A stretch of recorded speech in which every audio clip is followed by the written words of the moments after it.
إِنَّا أَعْطَيْنَاكَ الْكَوْثَرِ. We've given you the greatest, the most abundant good. The Prophet Muhammad, peace and blessings be upon him, was walking through the marketplace, and he ran into a man by the name of Rukana. Now Rukana was the wrestling champ of Makkah. He was Makkah's, Quraysh's strongest man. So the Prophet ﷺ saw that Rukana kind of noticed the Prophet ﷺ and decided to kind of ignore him, turn away from him. So the Prophet ﷺ approached Rukana and he said, "Hey Rukana, what's going on?" He said, "How about I tell you something, I share something with you, and you listen to what I have to say and accept the message if it makes sense to you."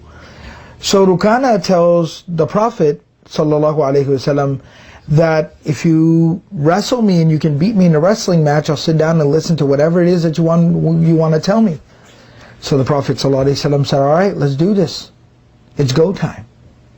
So they get together, they kind of clear out some space, a few people gather around, and the Prophet ﷺ, kind of rolls up his sleeves, kind of gets himself ready to go.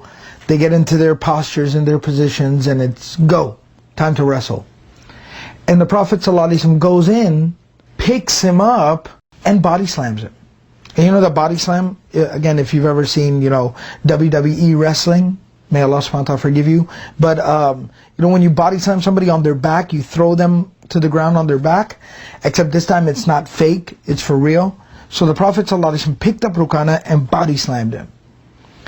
And, when you get body slammed like that, it knocks the wind out of you. So the wind was knocked out of him and he was shocked.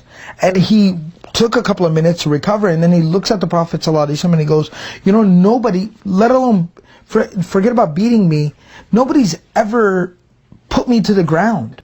I don't understand how you did that. Let's go again. And they get back into their positions and go, fight. And the Prophet ﷺ picks him up and body slams him again. And then Rukana's like completely shocked.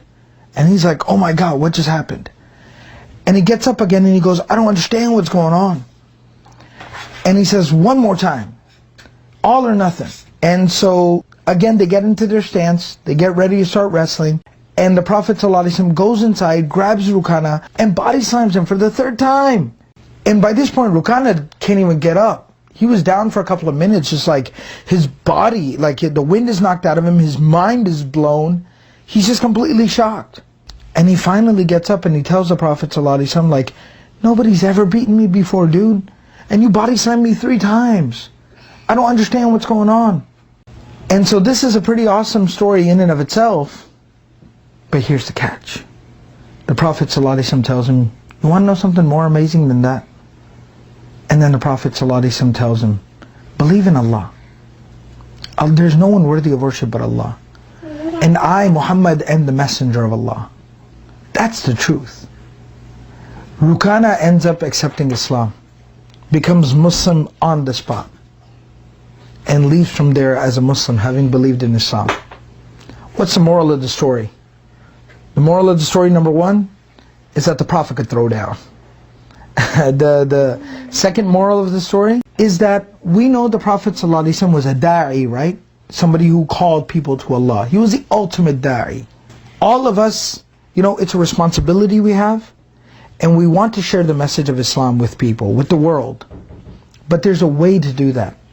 There's a methodology, there's a way, there's a formula that has to be followed in doing that. And part of it is that when you give da'wah to people, when you talk about Islam to people, accommodate people, keep it real. Just be real with people, be normal with people, work with people, talk to people. And don't always just preach to people. Like just get into preacher mode. Like every time you want to share the message of Islam, you got to open up like a book. Alhamdulillah, nahmaduhu, wa nasta'inuhu, wa nastaghfiruhu. Don't turn it into a khutbah all the time. But mix it up with people. Talk to people. Get on their level with people. And this takes us to the ayah of the Quran, where Allah subhanahu wa ta'ala tells us, "Udu'u ila sabili rabbika bil hikmati wal maw'idhatil hasana." Invite to the path of your Lord with wisdom and with a beautiful reminder. This is the wisdom and the beautiful reminder of the Prophet Muhammad, peace and blessings be upon him. Let's try to be more like him and make sure our da'wah fits the da'wah of the Prophet ﷺ.